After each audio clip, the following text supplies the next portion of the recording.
Hello and welcome to this week's live coaching. I'm Coach Ty and I'm going to talk about why sitting is so bad for you.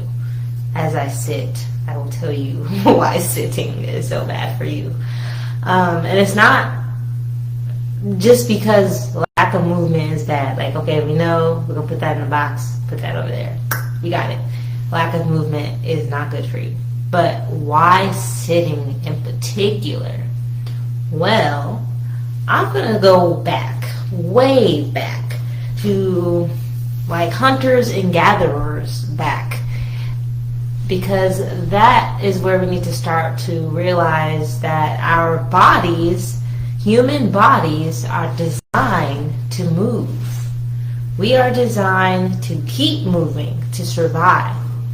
Right? Because we got hunters, they're always hunting. We got gatherers, they're always in the forest somewhere gathering. They're always moving. And to avoid predators, they had to migrate to different places to follow the hunt, to not be hunted. So we were nomads. We were started off as nomads. So we were always moving. Always moving. No one had to work out back then. Working out wasn't a thing. Your whole life was a giant workout. So, that being said, now, let's fast forward now. We have this sedentary lifestyle. We sit a lot. 6+ hours a day we're sitting. That's most of the day because I'm not going to include the times where we sleep, right? So 8 plus 6 is 14, so there's about 10 hours of the day where you're not sitting probably, but that 6+ means you're probably sitting more than 6 hours a day. And we have now evolved to adapt to this sedentary lifestyle that we live now. Hey Courtney, okay, no worries, all good. I'm not going to be long anyway. We are not adapted yet to the sedentary lifestyle that we live in. So what about the ancestors? Did they rest? I mean, they slept, right? So they did. This is how they did it. They did not sit in a chair. They squatted. So you see some people in like Asia or indigenous tribes, they rest like this. This is a resting position for the body. This is a go-to. And then kneeling. So kneeling like this with the knees on the ground. So those are the two healthiest ways that we're designed to rest, like without lying down. So sitting in a chair actually came from not a practical reason at all. Like, I think the Egyptians created chairs so that the pharaoh can be higher than everyone else. And be like, you peasants down there, I'm pharaoh up here in a chair. And that's how chairs became a thing. And so it was a sign of status. It was like, I am rich, you are poor. I am important, you are not. And then it became, because of the status and the comfort, that's how the chairs became big. So then, of course, at some point, Industrial Revolution, everybody had chairs. They was like, we gonna make chairs for everybody. Look, we all kings and queens now, so now we're all on chairs. And then it became just a regular tool that we use in our life. And it's a very luxurious tool because of that history of starting from the status of kings and queens, pharaohs. But it's not practical. Our bodies aren't designed to sit. Right now I'm sitting on a stability ball, so I'm going to try to act like I'm sitting on a chair. The way this is set up is putting so much pressure on our backs and our spines. Oh, look, my spine's over here. So our spine has these discs in between. This is our vertebrae, the bone, the blue part, and then the clear part are the spongy discs that we need to absorb shock, to stay buoyancy. See how it's bouncing? That's because of those discs. And so when you're sitting on a chair, you're putting so much pressure on the discs because of the gravity. Even if you sit correctly. Now, there is a way to sit to strengthen your spine. There's a way to sit in a way that's not so bad for your body. And because I'm not going to tell you to not sit. That's dumb. Like, we all going to sit. I sit. Sitting right now. So I'm not going to tell you not to sit. I just want to let you know why sitting a lot is so bad for you. So because we're not designed to do it, we're designed to move. Chairs are not a practical tool in our life.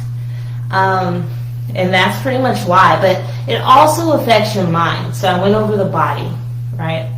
The body is compact and crushed up. Gravity is not helpful with that either. And so that's why you feel all crunchy. But your mind is also affected by the way you sit too. One, because of our necks. Our neck is connected to our skull, right? And all this is important nerve tissue. This is like, your spine is like your second brain. Like, if the brain is one of the most important parts of your body, your spine is the second, because it has a lot of nervous system tissue similar to our brains. So when you're sitting a lot, because we're designed to move, our brain isn't releasing the amount of chemicals that it's designed to release to stay healthy, to stay quote unquote sane. That might, like, I have ADHD, and so I can feel it. I can feel when my body is like sitting too much. Like, I start sweating. Like, if I sit too long, I start sweating, and it's not like workout sweat. It's like in my armpit sweat. Like, there's just something going on. I feel restless. I feel anxious. And so you may not feel it on that degree that I do, maybe because my brain works differently, but everyone has that connection there. And when it builds up, you'll start to feel it, and you won't know why. You won't know why. You'll be like, what the heck? Or why am I feeling like this? Or blah, blah, blah. I'm feeling, and it's because we're sitting so much. So sitting is so bad for you because of the way we're designed. And we are not designed to sit in chairs. We are designed to squat, we are designed to stand, and we are designed to kneel. Those are our three main resting positions. Now, because we will continue to sit in chairs, like especially if you drive, right? You can't not sit in a chair. You can't stand and drive. There is a way that you can sit properly, and I have a course on that. It's called the Sit Without Back Pain course, and it helps you strengthen your spine and actually create space in between these discs that I was talking about, how it crunches it up. I'm going to help you space it out while you sit. So I'll make that available in this group, but I just want to tell you that sitting is okay, but we gotta control how much we sit.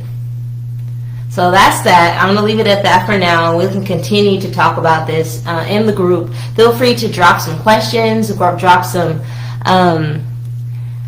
stability balls. I didn't know all of that though. I just got one because I heard it improves. Yeah, it does. And their spine is part of your core. So I'll talk about my stability ball too. Thank you. I'll make a post on that too. It does help with your core. Your spine is part of your core, right?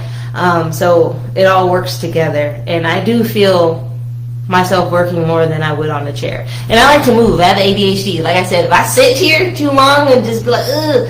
So the stability ball helps me stay moving. I try not to do it when I'm on video because I don't want to make nobody dizzy. So that is that. I'm going to leave it there because I will go off on a tangent. I will send some resources connected to this in the group. I'll post it. Also, feel free to ask questions. Feel free to tell me what you found out on your research or what you know, what you do. Like Courtney says, she uses stability balls. Yes. Let's see. And I will talk to y'all later. Thanks for joining.